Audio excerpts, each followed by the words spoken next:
ওয়ালাইকুম ভিউয়ার্স, আশা করি সবাই ভালো আছেন। আজকে ফুটকিবাড়ি বাজারে আপনাদেরকে জানাই দেব শুকনো মরিচের। আসলে শুকনো মরিচের দাম হঠাৎ করে যে এতটা কমবে কেউ কল্পনা করতে পারে না। আজকে বাজার অনেক কম, জানি না কেন এত কম।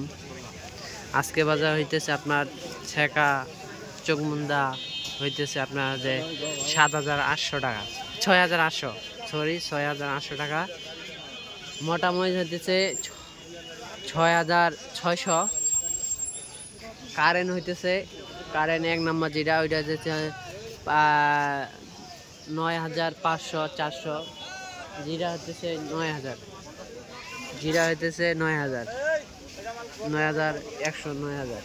এটা জিরা, জিরা এই কোয়ালিটিটা একটু খারাপ আছে। আশা করি সবাই ভালো থাকেন ইনশাল্লাহ।